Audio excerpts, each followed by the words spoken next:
Bueno, habitualmente organizamos eventos así más artísticos, culturales, en este espacio de la sala de lectura de la Biblioteca de Ciencias Sociales en Sofaleto.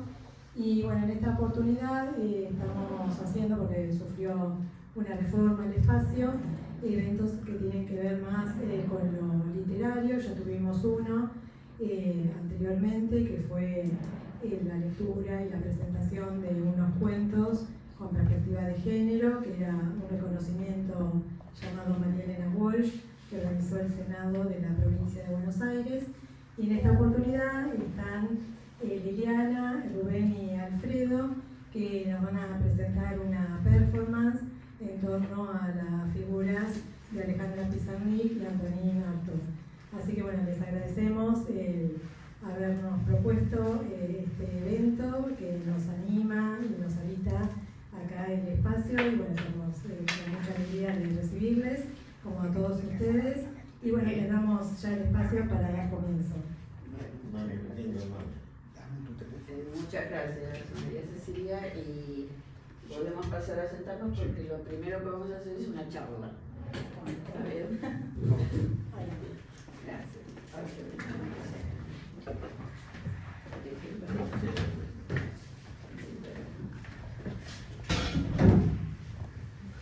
Bueno, buenas tardes. Les decimos, en principio, no sé si se más fuerte, que no. No sé si un poquito más cerca del micrófono. Que nosotros estamos aquí porque este evento lo habíamos hecho en otro espacio, en el espacio I, es un espacio cultural. Gracias a la intervención y a la invitación de Adrián Dick Preston, él convocado porque organiza todos los años una actividad que se llama Artes Combinadas. Y este año propuso a Alfredo y a mí y a otros, por supuesto, de abierta, trabajar sobre estos dos poetas. Bueno, nosotros dos decidimos intervenir, después Alfredo va a explicar su parte. Y los dos trabajamos, plásticamente hicimos obra que se va a ir pasando, ¿no es cierto? Sí. Obra que en realidad expuse una en ese momento, porque era así la invitación, y lo mismo Alfredo, y muchas otras personas. Y esa obra la trabajé pensando en Artaud. Yo elegí más Artaud que a Pizarnik para trabajar. Pero bueno, me encantan los dos, así que tienen relación en algún aspecto. Y posteriormente se nos ocurrió, porque la actividad tenía 2 meses de duración. Bueno, y ahora eso lo puede explicar Alfredo, porque es el ideólogo de lo que hicimos después, que es una performance. Se nos ocurrió en la mitad del camino hacer una performance, y bueno, eso es lo que hoy vamos a repetir con alguna modificación, y agregamos, porque también se nos ocurrió a los artistas, una charla que vamos a tener, especialmente Alfredo con Rubén, sobre Artaud, pero Rubén quiere que intervengan todos, así que lo interrumpen, le preguntan, hagan lo que quieran con él, porque es lo que le gusta hacer.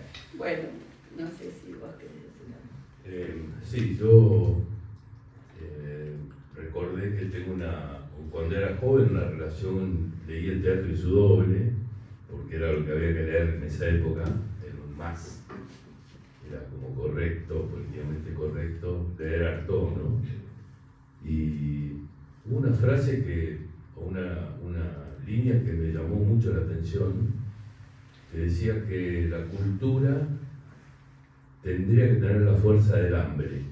Esto me marcó para siempre, como atravesar esa pared que forma la cultura y que desvía un poco, ¿no? El origen, la necesidad de la poesía, la necesidad, ¿no? Se vuelve algo, después se mediatiza, se comercializa, marketing, y después cuando queremos acordarnos estamos lejos del de la intención original del autor, ¿no? Y bueno, Artaud, por su vida, ha roto esta pared, ¿no?, entre la vida y la cultura, entre la poesía y la vida. Y Alejandra, también en otro sentido, son dos escritores, se podría decir, o dos poetas que escriben en el abismo, ¿no?, casi en lo indecible, algo que no, digamos, no son dos personas. Y yo encontré un texto entre los diarios que habla, ¿no?, que después lo vamos a leer, donde hay una unión entre sus intereses y los intereses de Artaud, ¿no?, lo declama. Sí, la persona, Dick Preston, nos convocó. Bueno, yo me sentí convocado y me parece que es importante que estos poetas vuelvan a aparecer, ¿no?, entre tantas bestsellers y ondas culturales, que hay dos personas que, no sé, transitaron la vida en una hoja de afeitar, ¿no?, un Blade Runner, ¿no? Nada más.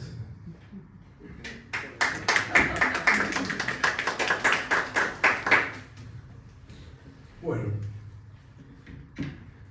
Artaud es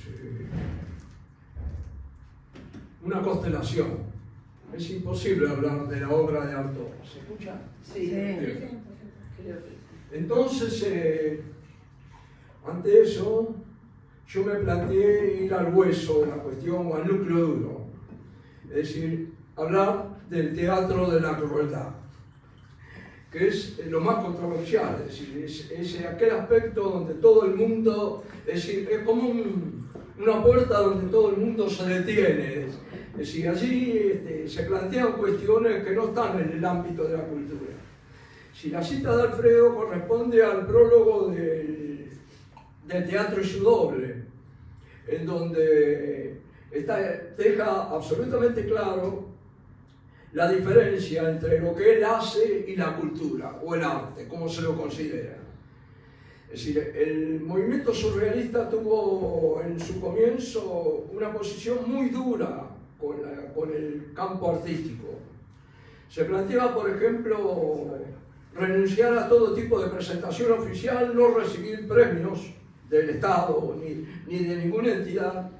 O sea, de pronto, si el nacimiento del movimiento surrealista fue altamente radicalizante, ¿no? Entonces, a partir de allí uno empieza, y en el segundo número, creo que el de la Revolución Surrealista, Breton le da la dirección del periódico Artaud. Esto es rarísimo, es una situación rarísima. Por supuesto que dura un número. Es decir, está el grado de exasperación que provoca todo lo que está planteando, que dura muy poco, lo cual hace que su tesis de que la cultura occidental no funciona se evidencie, se hace clarísima. Si el teatro y su doble plantea, ya en el nombre, plantea una cuestión, plantea el tema del doble. Es decir, Artaud plantea todo el tiempo de que todos los elementos materiales y de todo orden tienen un doble, tienen una sombra. Y eso quiere decir, desde el punto de vista de la poética incluso, que las palabras también tienen una sombra. O sea, que las palabras de algún modo enmascaran, desvían, atraen, magnetizan, etc. Toda la operación que hace lo poético. Ahora bien, él es un gran actor, y él plantea descentralizar la palabra en el teatro, lo cual es la primera paradoja que se me ocurre decir. Esto es un oxímoron, un poeta que saca la palabra del primer plano. Dice, aquí ya hay algo que hace un ruido fenomenal. ¿A qué palabra él saca del primer plano en el teatro show? A la enunciación de la comédie française, es decir, aquellos parlamentos larguísimos donde se contaba todo, es decir, a la palabra cortesana del teatro de alguna manera, a la palabra que habla de la psicología del personaje, donde el personaje no aparece, está todo el tiempo ahí como un comentario de alguien que está allí, pero como si lo tuviera. Entonces está planteando una cuestión central, que la plantea en toda su obra. Si se dice comúnmente, se dice, el cuerpo de la literatura, si se utilizan metáforas para hablar del cuerpo, bueno, no existe el cuerpo de la literatura, existe el cuerpo físico, este cuerpo físico, que ha sido negado sistemáticamente por la cultura occidental, está puesto de nuevo al frente de todo. Es decir, eso que luego Peter Brook va a descubrir del espacio vacío, que es un descendiente de Artaud entre nosotros, que ingresa a alguien, un cuerpo, al espacio y lo magnetiza. Es decir, desata una especie de tormenta magnética donde en su sola presencia, y sin decir absolutamente nada, genera el hecho teatral. Y aquí tiene que ver con lo que vos decías. O sea que lo que él está tratando de reinstalar es la vida por encima del aparato cultural y del aparato artístico. Es decir, entonces, la palabra en Artaud tiene un carácter mágico. La palabra en Artaud funciona como una, es decir, en el sentido antiguo, que la palabra puede bendecir y puede maldecir. Bendecir y maldecir es una energía, es decir, está dirigida a provocar un hecho, no solamente a ser razonado, sino a partir de allí, a partir de este centro que hay aquí, que pone al cuerpo de la actriz, del actor en primerísimo plano, todo lo otro empieza a girar alrededor de eso. Y entonces, desde allí, él plantea algo que tiene que ver con el movimiento surrealista, pero no en este grado. Él plantea la gramática de los sueños para el arte. ¿Qué quiere decir? Quiere decir que en los sueños no existe la moral. En los sueños no existe la religión, en los sueños no existe el espacio, en los sueños no existe el tiempo. Es decir, en los sueños son una especie de, digamos así en términos contemporáneos, una especie de edición que no se sabe quién hace, ¿no? Porque la mente allí está vagando, es decir, el viajero del sueño es la mente. El cuerpo está quieto, está como muerto. El que está viajando es la mente. ¿Y quién es el que ve a la mente viajar? ¿Quién es el que se hipnotiza con la mente y entra en la ferocidad del sueño? Aquí aparece una cuestión muy interesante, y es que para Occidente el sueño, es decir, hasta Freud, digamos, sí, que descubre que hay una mecánica ahí que está hablando de otra cosa, etc. De una energía, evidentemente sexual, de la cual Artaud tiene mucha conciencia, está queriendo decirnos que allí, más allá de lo que quiera decir el sueño, de los significados, se han desatado una serie de fuerzas, una especie de tormenta que arrasa con todos los cánones de la comprensión racional. Entonces, allí reaparece para el teatro la fuerza del rito. En el rito no hay espectadores, en el rito son todos participantes. Incluso el que lleva adelante el rito no es siempre el mismo, precisamente para que no se convierta en un sacerdote, que es siempre el mismo, digamos.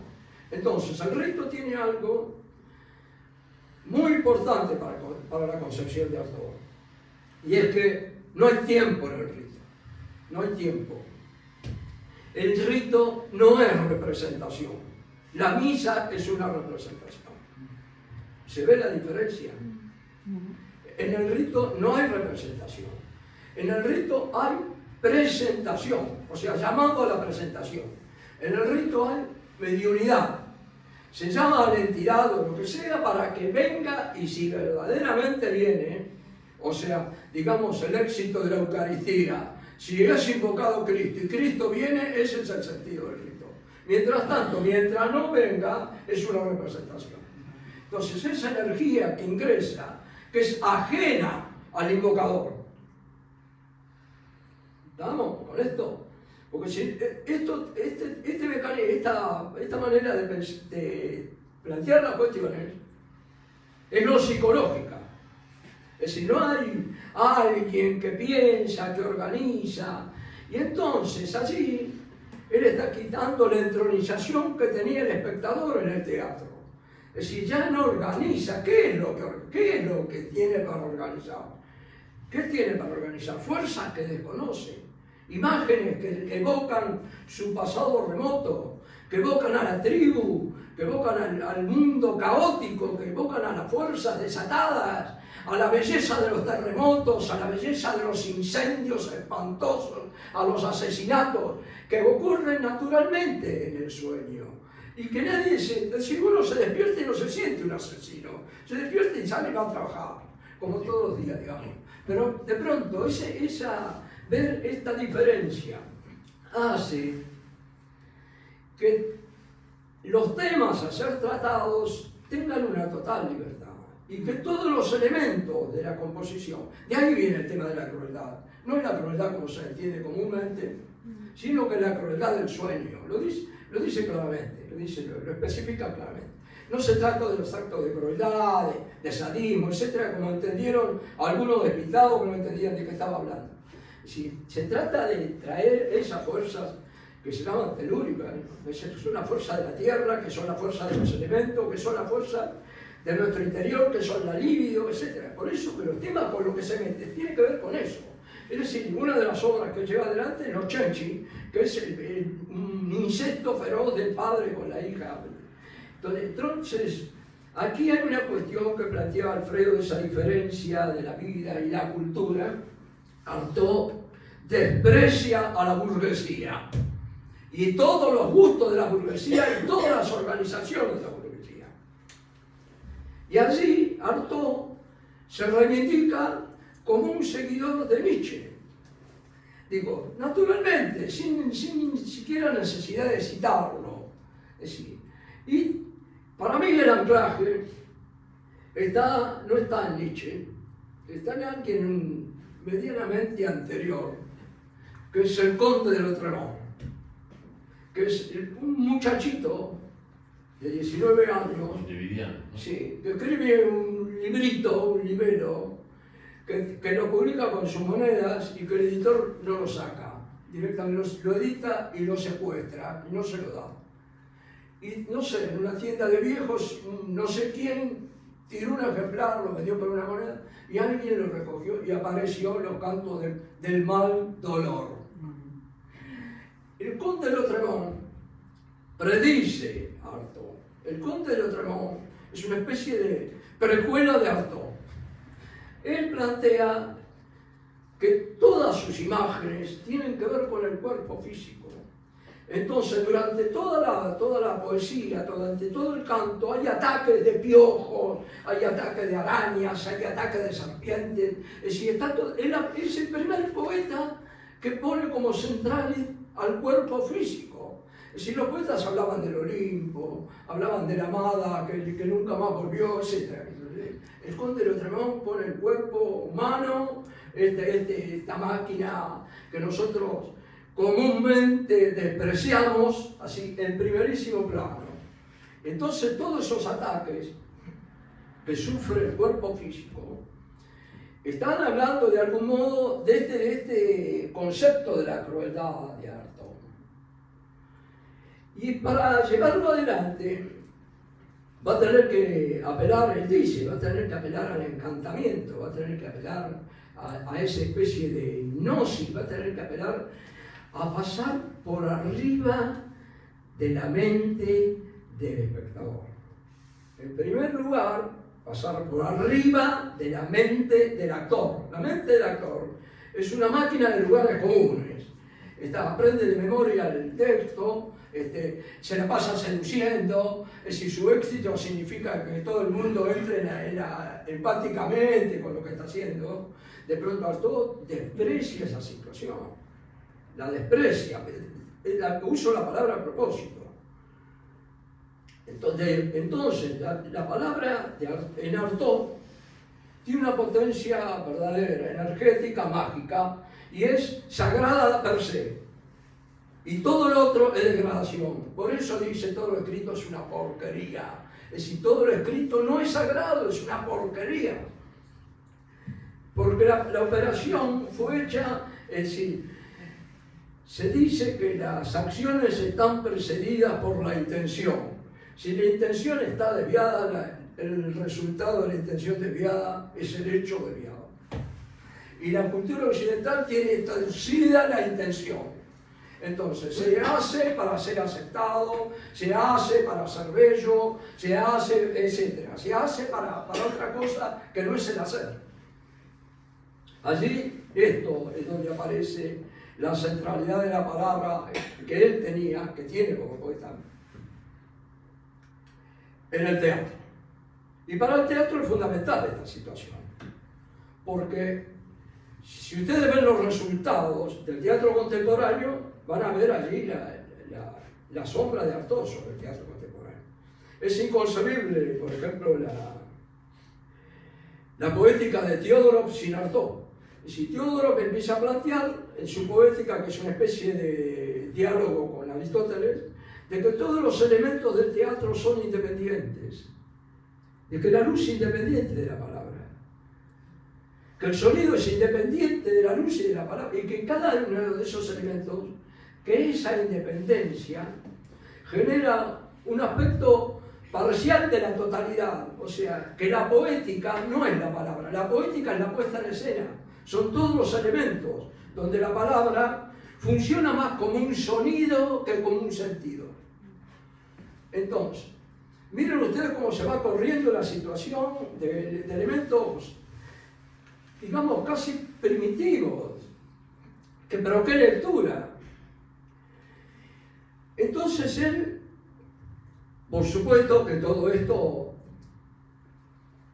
tiene un magnífico rechazo, manifestado para terminar con el juicio de Dios, cuando él graba, lo último que graba en radio francesa, en la radio francesa, donde participa María Casares, por ejemplo.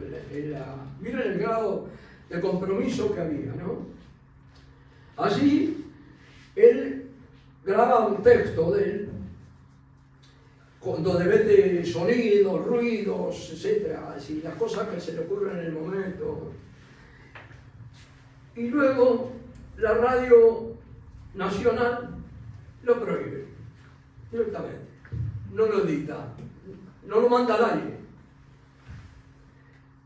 Este texto está grabado en 12 discos de vinilo del 78, 12, que son así, que encontró en un galpón perdido Juan Inocentis, es decir, Juan Andralis, cuando fue a preguntar a Radio Francesa si dónde estaba este trabajo de Artaud. Le dije, usted me busca en el galpón, si lo encuentra, lléveselo. El tipo entró en el galpón, lo encontró y se lo llevó, y están en Buenos Aires. Entonces, allí vemos acá otra cosa que tiene que ver de la confianza en la obra que este personaje tenía y que muchos de los artistas contemporáneos han perdido, porque la obra habla sola en realidad, no necesita que nadie la comente. Sí, se ve con las flores del mal, se ve con los cantos de Mandolor, se ve con este tema que estamos tratando, es decir, para terminar con el juicio de Dios. Y ahí también hay otro malentendido. Es decir, el juicio de Dios es el juicio de la Edad Media que hacía que la culpable demostrara de que era inocente, de haber tenido contacto con el diablo. Como nadie podía tener verificación de eso, iban a parar lo que era derecho. Entonces esa situación, ¿no?, de hacerle, de poner al inocente como se llama en el piquete, es el ejemplo de la crueldad más absoluta. Es decir, cómo es que alguien al que no se le puede probar nada, se lo manda a la hoguera. Él está en contra de esta situación. Ahora, para seguir, y todas las preguntas y lo que quieras decir, hay una cosa que me intriga poderosamente. Se dice que recibió 400 electroshock. 400. ¿No? Se dice, es un comentario. Electroshock. Bien, ahora la pregunta mía es, ¿qué cerebro soporta 400 electroshock? ¿A quién hay que matar para darle 400 electroshock? Si con 3 o 4 directamente te sacan de la cancha. Ahí hay algo, hay una especie de turbina imposible de manejar. Era lo que se usaba en esa época también, ¿no? Bueno, no sé si vos. Ah, bueno. No, algo sobre el carácter de la poesía. El otro día leí algo de que la poesía no es útil. Y algo del inutensilio, hay un texto. Y recordé que una vez le preguntaron a Thomas Merton para qué servía la poesía. Y él dijo, ¿para qué sirve una flor?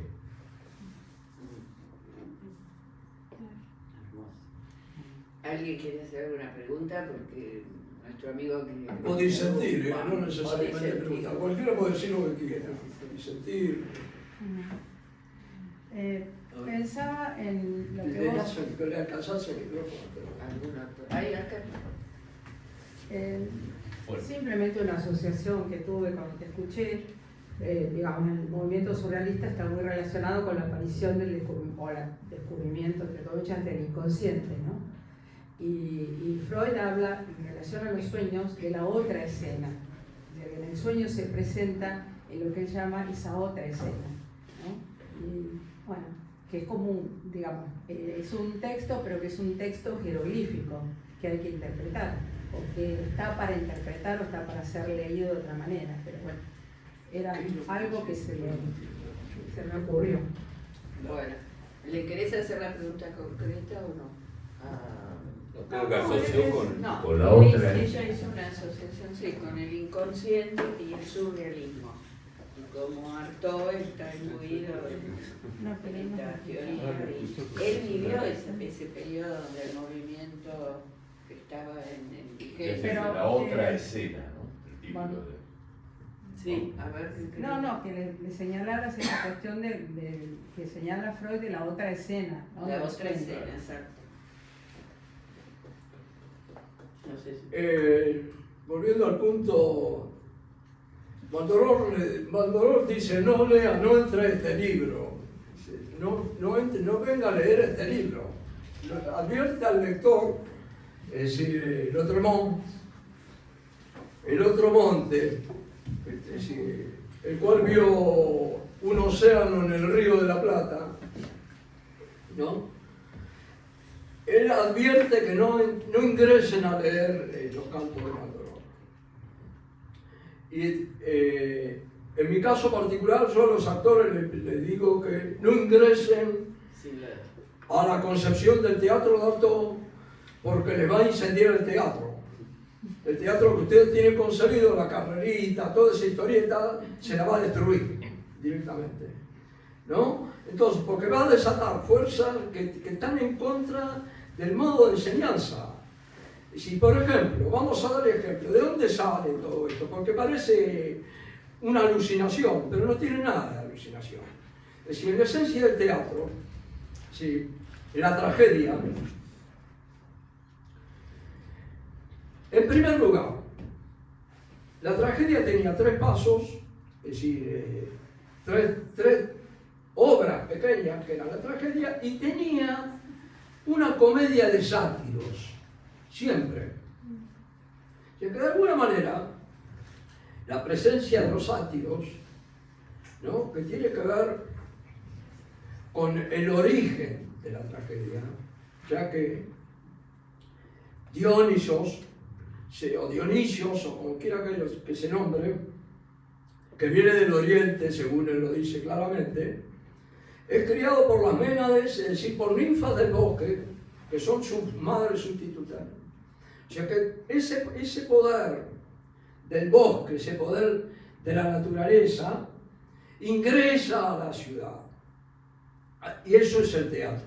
Es decir, es una especie de ingreso del bosque, ingreso de la oscuridad, de la noche del campo a la ciudad, a todo lo constituido, a la cultura, por decirlo de alguna manera. La noche en el día, ¿no? Y en el caso de la comedia, es decir, la comedia se podría decir que es una tragedia contada por borrachos. O sea, que el mecanismo es el mismo, pero introduce la sátira, es decir, a los sátiros, es decir, a esa especie de subhumanos que luego es atraído nuevamente por Nijinsky, ¿no? Cuando hace la fiesta del fauno, la siesta de un fauno. Hay artistas que conectaron con esto, es decir, no es que él estuvo solo y que él dio una especie de totalidad a este concepto. Vuelvo a la tragedia. Entonces, entre los elementos trágicos y de los últimos se encontraron muy pocos. Están las vacantes. La vacante es una obra en donde, si uno la rastrea desde el punto de vista artoiano, es perfecta. Es una vacante. La vacante pareciera ser el origen de la concepción de Artaud del teatro, porque Artaud es un hombre de teatro, es un actor, no es un teórico de teatro, es alguien hecho en la tabla. Y en la vacante pasa una cosa extraordinaria. Aparece Dioniso, decía, desde Oriente, en la vacante de Eurípides, y Penteo, que es el nieto del rey de Cadmo, del fundador de Tebas, al que el viejo rey le dio el poder, lo desconoce. Y el viejo rey le dice, no lo desconozca porque él es tu primo. O sea, hay una relación entre el poder temporal y el otro, de hermandad, de familiaridad. Y esta la sigue. El poder de Dionisos consiste en enamorar a las mujeres. Ese es el poder. Ese es el poder que tiene. No de enamorar a todo el mundo, de enamorar a las mujeres. Entonces las mujeres de la ciudad dejan de cocinar, dejan de lavar los platos, y se van al monte. No se van de la casa, se van de la ciudad. Se van al monte. Y empiezan a vivir en el monte. Y empiezan a cazar, y empiezan a comer con los dientes, porque no tienen cuchillo, no tienen seres, una vida bárbara. Bien. Estas son las vacantes, ahí se forman. Todo esto es una copia fiel de la leyenda de Krishna, donde las mujeres de los pandit, de los grandes doctores de la religión de los teólogos, se levantan de la casa y se van detrás de Krishna. Y cuenta la historia que si para ver esta circulación, cómo es que llega. En India antigua, por ejemplo, si un hombre veía a una mujer desnuda, se consideraba que estaba casado con ella. Que estaba obligado a mantenerla por vida. Las mujeres, por ejemplo, se bañan y cuelgan la ropa y se consideran esposas de Krishna. 500, no una, sin tener ningún tipo de contacto. Esta situación que luego se reproduce más tarde en Grecia, digamos, termina con que Penteo quiere ver el rey, este joven, que se niega, que lo mete preso, a Dionisos, etc., del cual derivó la palabra Baco, que es otra cosa, es un nivel más degradado. Quiere ver con sus propios ojos qué es lo que pasa en el monte. Entonces se travesti, se viste de mujer y se manda al monte. Y en el medio de una orgía, acá hay otra cuestión, que tiene que ver cómo es considerado en esa situación esa reunión, ¿no? Es descubierto Y la madre, alucinada, cree que es un león y le arranca la cabeza. Bueno, entonces viene con la cabeza, diciendo que la cabeza del león, a ofrendársela al rey viejo, a Cadmo. Entonces así termina, en donde Cadmo le dice, es tu hijo, no es un león, es tu hijo. Y es así, sigue. Bueno, para mí, este es el ejemplo claro de lo que se trata el teatro de la crueldad de Artaud. Y está escrito, no sé, 500 años antes, 2000, ¿no? 500 años antes de Cristo, 2000 y pico de años antes. Digo, y ahí uno ve que hay una operación que nosotros llamamos, en las clases de dramaturgia que dábamos, lo que es la tradición de la vanguardia.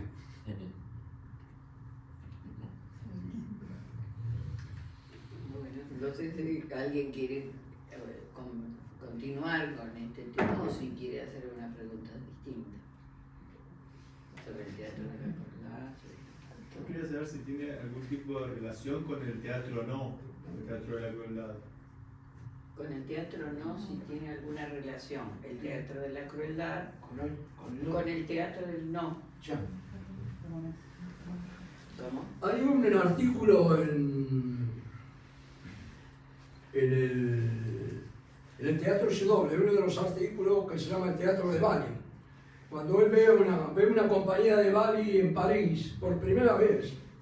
Y entonces él ve algo que está planteando en el Teatro de la Crueldad, en el Teatro W. Él dice que el teatro occidental debería armar un sistema de signos y de símbolos que se articulara como un lenguaje. Y cuando él ve el teatro oriental, ve esto en acción, ve que verdaderamente tiene una cualidad del teatro clásico de la India, de China, de Vietnam.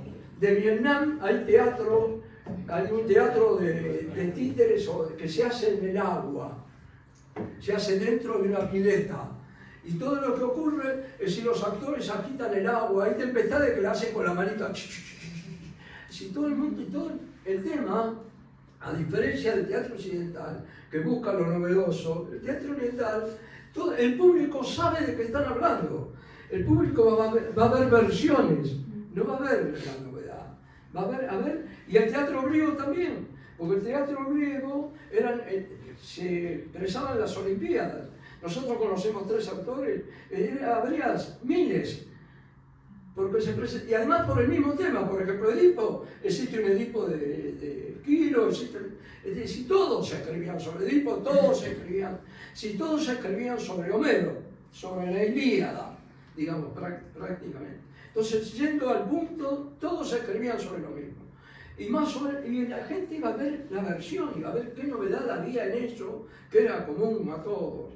En ese punto hay un hermoso tape en YouTube del Ramayana, en donde aparece el rito, en donde, no sé, 100, 200, pero no son actores si quieren, ¿sí? Empiezan a aullar como los monos de Rama de la epopeya. Y es impresionante, porque empiezan de una manera muy lenta y empiezan a crecer. Y aquí me viene algo. Si yo estoy haciendo con unos amigotes el Fausto, y el otro día el coro dice una serie de cosas, ¿no? Y una actriz dijo el coro, dijo lo que dice el coro, y de pronto llegó al final del escena y volvió y tomó una de las frases del coro y la dijo sola en el medio del escenario, rompiendo todo tipo de cuestión, porque en el teatro, digamos, actual se maneja con pies, o sea, cuando termina algo empieza otra cosa. Sí, ella salió corriendo y volvió a la escena y dijo, el vértigo se apodera del cuerpo.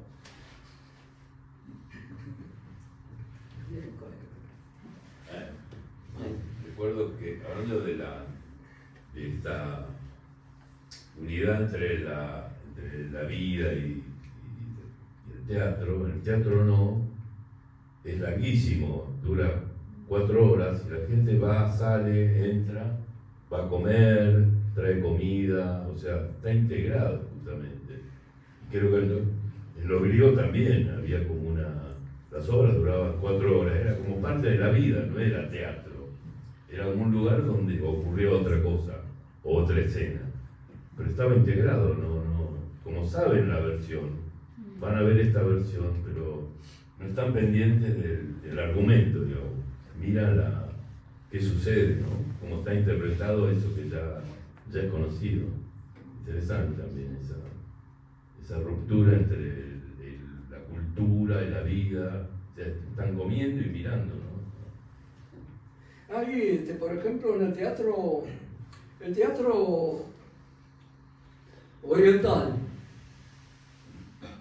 está basado en el artificio. Es decir, todo, por ejemplo, en el Natya Sastra, ¿no? Es decir, en el Kathakali de la India, es decir, el actor, por ejemplo, puede llegar a tardar 10 horas en maquillarse. Cuando va a actuar una obra, es decir, todo el trabajo. Aquí hay una cuestión que tiene que ver con el trabajo interior del actor. Y cuando uno, lo que voy a decir es bastante controversial, cuando uno se mete con Hamlet o se mete con Macbeth, no está siendo una persona común, está lidiando con un arquetipo. No es solamente, no es lo que le pasa en la cabeza a Hamlet, hay otras cuestiones ahí. Ni a Macbeth, si está metiéndose en un campo muy fanagoso, donde todo el mundo sabe de qué habla, ha visto, sabe. Ahí también aparece el tema del arte clásico, donde la gente sabe y sabe que este no es Hamlet, y sabe que ha visto otros Hamlets a los que lo va a comparar. Entonces, de alguna manera, reaparece esto que hablábamos, de que todo tiene su doble. O sea, cuando aparece el personaje que va a ser Hamlet, tiene el doble de todos los Hamlet. Tiene, qué sé yo, en la Argentina, lo tiene al Conga atrás, ¿viste? Está parado al Conga ahí, si nadie lo ve. Es decir, el actor sí el actor lo siente. Y hay una cosa en el teatro, que esto pega decididamente con Artaud, que se llama la presencia. La presencia es el propósito del teatro. Y tiene que ver, es algo que ocurre, que no le ocurre solamente al actor, le ocurre le ocurre a todos. Ocurre. Vieron que usted dice, esta función fue maravillosa. Nadie sabe por qué, las funciones son todas iguales. Se repite, de pronto algo funciona y algo hay, un momento donde el actor lo siente totalmente y siente que no fue él. Y el público también lo siente, y entonces aquí aparece algo que se llama algo así como la epifanía, es decir, una experiencia que es un don y que no depende absolutamente de la voluntad de nadie.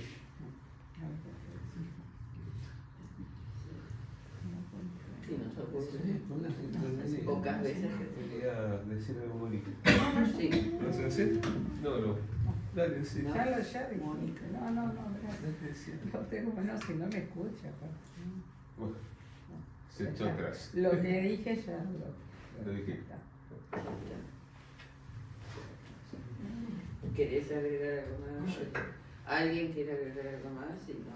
Yo les quería preguntar cómo trabajaron estas Más fuerte. obras. Bueno, ahí voy a ver. Sí. Quería preguntarles cómo habían trabajado estas obras que fuimos viendo, tanto Alfredo como vos, Liliana, y cómo habían articulado, digamos, con Rubén, desde su conocimiento, su mirada, bueno, como dramaturgo, como director de teatro, y bueno, para armar, digamos, esta intervención. Entonces, bueno, saber cómo había llegado, digamos, vos dijiste que te habías inspirado más en Artaud, pero bueno, Pizarnik, ¿dónde quedó o en qué parte entró? Y bueno, un poco si quieren explicarnos con qué técnicas trabajaron, porque me parece interesante de conocer, aunque las obras las vemos a través de sus imágenes. Por ahí, bueno, explicar brevemente eso. Bueno, complicado. Nada, en realidad. Habla por ahí con el micrófono porque no te perdón. escuchas. Cuando trabajamos, por lo menos en mi caso, yo creo que también las obras, lo hicimos independientemente y cada uno eligió el poeta que quería. O teníamos las dos opciones, Artaud o Pizarnik, los dos, en realidad. ¿Ustedes ya se conocen de antes o trabajaron Sí, juntos? sí, nos conocemos de antes, y habíamos hecho alguna actividad también, otras actividades, sí. Habíamos estado con Dick, que nos invitó. Una radio. En una radio, sí, por lecturas de libros, sí, sí. Pero en este caso, que el promotor fue Dick, por eso la pena es que hoy no pudo estar presente, Sí, pero sí, sí, no pudo estar presente, pero él fue el que nos convocó a los artistas visuales y musicales, porque había otros músicos también, ¿no? Y cada uno hizo el trabajo independientemente.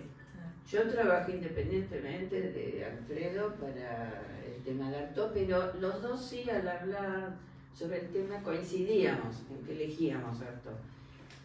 A mí me interesaba más que Pizarnik, aunque los dos, por supuesto, nos gustan, creo que no hay nada, son indiscutibles, pero me interesaba más ahondar y leer sobre él, porque en mi caso yo no soy tan conocedora de Artaud, no lo era menos antes, así que bueno, me fui interiorizando en todo ese periodo cuando trabajé. Y trabajé con la técnica del automatismo, pero porque me identifiqué con ese tipo de lectura y de personaje. El automatismo me lleva a trabajar después en el análisis de la obra y seguir trabajándola. Así la fui haciendo y acá estaban todas, yo no las vi. Sí, sí. Bueno, Todas se fueron las que me pasando. diste. Todas las que me diste. estaban. Claro, una serie. Y la titulé ¿Quién soy? No, sí, la serie se llama Sí, ¿Quién ¿Quién soy? soy? Sí, basándome en Artaud. Y a lo mejor vos, Rubén, ¿te acordás de un escrito que él hizo sobre que puso ¿Quién soy? Y soy Antonina Artaud. Y no me acuerdo en qué, bueno, lo leí en una de las partes de los libros que tiene. Y bueno, eso es lo que más, estos textos, el preguntarse y el contestarse, fue lo que me movió a hacer esas obras. ¿Nos puedes ampliar un poquitito del automatismo Ah. a tu obra y las técnicas que usaste, que era lo que te preguntaba? Sí, la técnica sería Los materiales, a partir, además del está bien, a partir del automatismo que suele ser mi modalidad, que es sin pensar en la obra, sin pensar en el material, en nada de lo que tengo presente, porque siempre está el tema del artista y el sostén, el lienzo y el vacío, y sin pensar, uno va trabajando, por lo menos en mi caso, trabajo y voy haciendo en la obra. Y solamente llego a pensarlo en algún momento que paro, lo determino, no sé por qué razón, me alejo y empiezo ahí a trabajar ya conscientemente la obra. Es inconsciente. Y como el surrealismo tenía algo que ver con esto, y por eso mi acercamiento a Artaud y a la técnica. Y los materiales que trabajé en este caso eran metalizados, porque vengo haciendo un proceso de años, ¿no? Al principio, en general, los artistas, o los que hacemos arte, mejor dicho, trabajadores del arte, somos figurativos y coloristas, en general. En mi caso, el proceso que se fue dando fue restringiendo el color, fui hacia los blancos, negros, grises y a eliminar elementos. En unas primeras épocas, después de la figuración, fui muy gestual y lo eliminé. En este momento estoy siendo muy esencial en la obra, que es lo que me unió con Artaud también, de ir a la esencia, a eliminar los elementos que adornan para mí en la obra. Bueno, no sé si quedó contestado. Y utilizo el aerosol. Muchas gracias. Yo recuerdo, estamos acá con Rubén, pero nosotros, y yo tuve el privilegio de ser dirigido por Rubén en el Instituto de Itela, en la obra La Orestiada y o El sombrero de Tristán Tzara, así se llamaba la obra, en el año 69 sería. Y el primer acto, la aparición, lo primero que aparecía en la obra, era el grito de Artaud, del cual te referiste, que había sustraído Andralis en la radio francesa. Y la obra empezaba con un grito tremendo, un alarido. Y nosotros, todos los actores, que no actuábamos, sino éramos cuerpos, como dijiste, estamos bajo un manto negro. Así empezaba la obra. Y tenía 20 y pico de números, ¿no? Así que otra vez nos encontramos con Rubén, no es casualidad todo esto, ¿no? Con respecto a lo que dice, esa figura empieza en una foto en La Nación de una mula que traficaba cocaína. Y a mí me impresionó mucho. Vi algo como a lo Bacon, no sé, como si Bacon hubiera visto algo de la modernidad, ¿no? En la figura. Entonces lo amplié, y hice como 4, y después le empecé a buscar, las intervení, y hice una es un collage y la otra está pintada por arriba, ¿no? Y pegada. Pero después, cuando vino esto de Artaud, pensé, le puse el hombre y su doble, ¿no? Su doble como todo, como traficante y como el otro, el hueso, ¿no? El hombre de carne y el otro hombre, ¿no? Y nada, eso. Hay 3, allá están las 3 hojitas que colocó Cecilia, que hablan de nuestra, por supuesto, restringido, sobre todo la tuya, de nuestras currículas. Las 3 hojas. Por si después.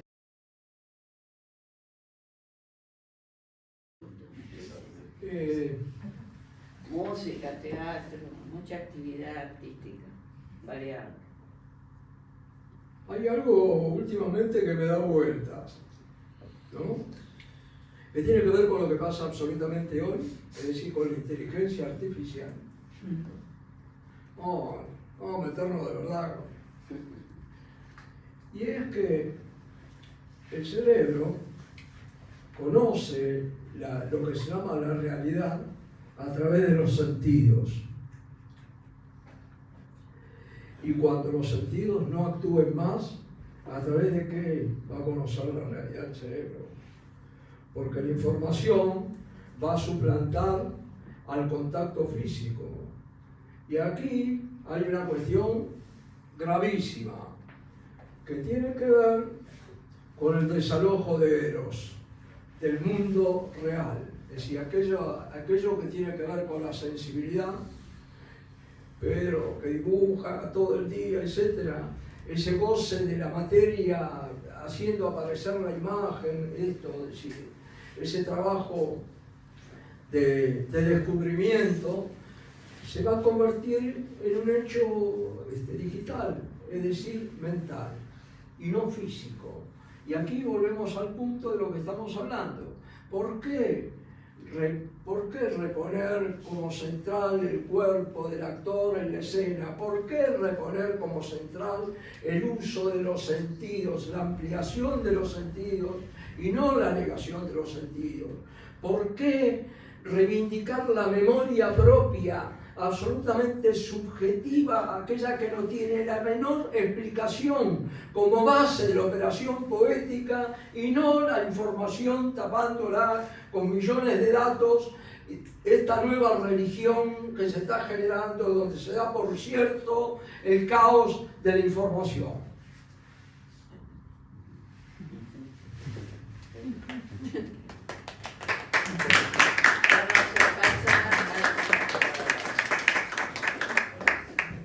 Damos por terminada nuestra charla, pero vamos a hacer nuestra...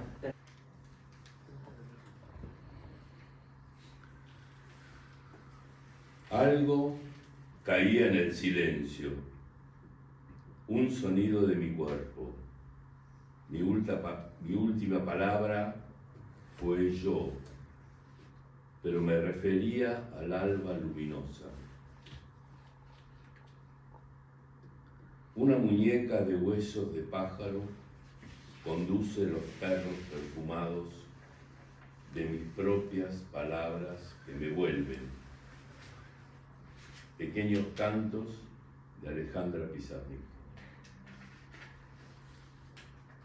De Alejandra Pizarnik, el 9 de agosto de 1968, sobre Gerard de Nerval y la poesía. Lectura peligrosa, puesto que mi estado psíquico degradado deriva de mis pretensiones parecidas a las de Artaud.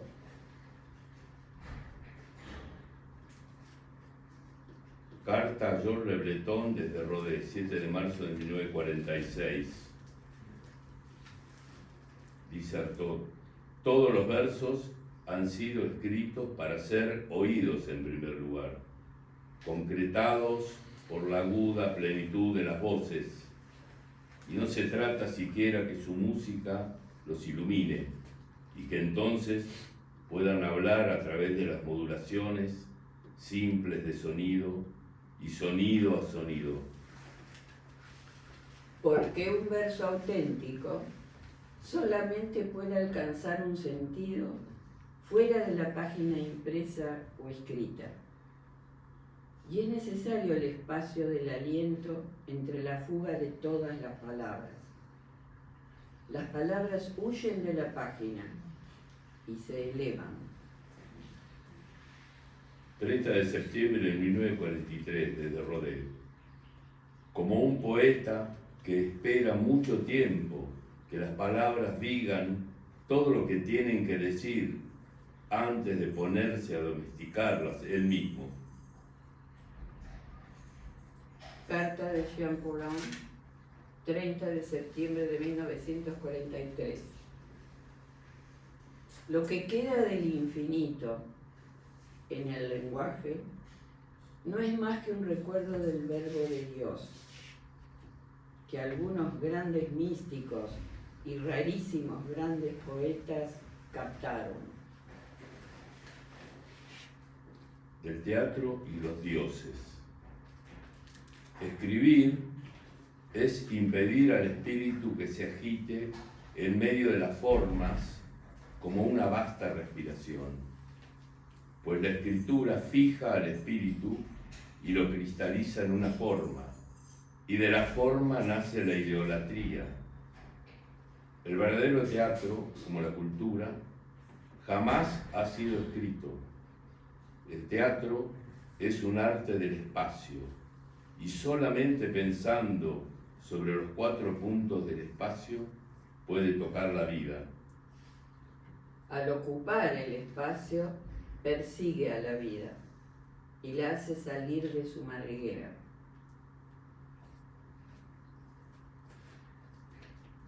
Uno puede inventarse una lengua y hacer hablar la lengua pura con un sentido fuera de la gramatical, pero es necesario que ese sentido sea válido en sí, es decir, que venga del pavor. uno puede inventarse su lengua y hacer hablar la lengua pura con un sentido fuera de la gramatical. Pero es necesario que ese sentido sea válido en sí, es decir, que venga del pavor. Carta de Rodé, septiembre de 1945.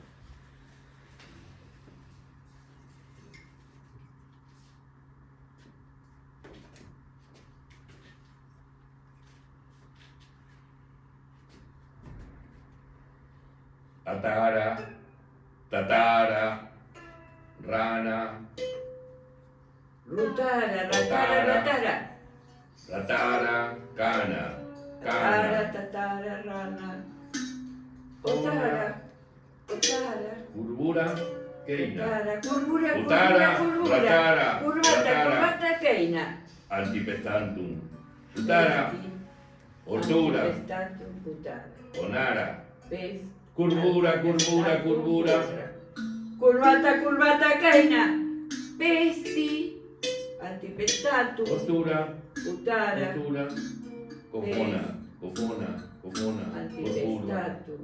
antipestantum, pesti, pesti, Hortura, hortura, conara. cara, Corona, cocoma, coma. rana, rana, rana, rana, otara, Curvura. cofona, curvata, Curvata, curvata, keina, pesti. Antipestatum.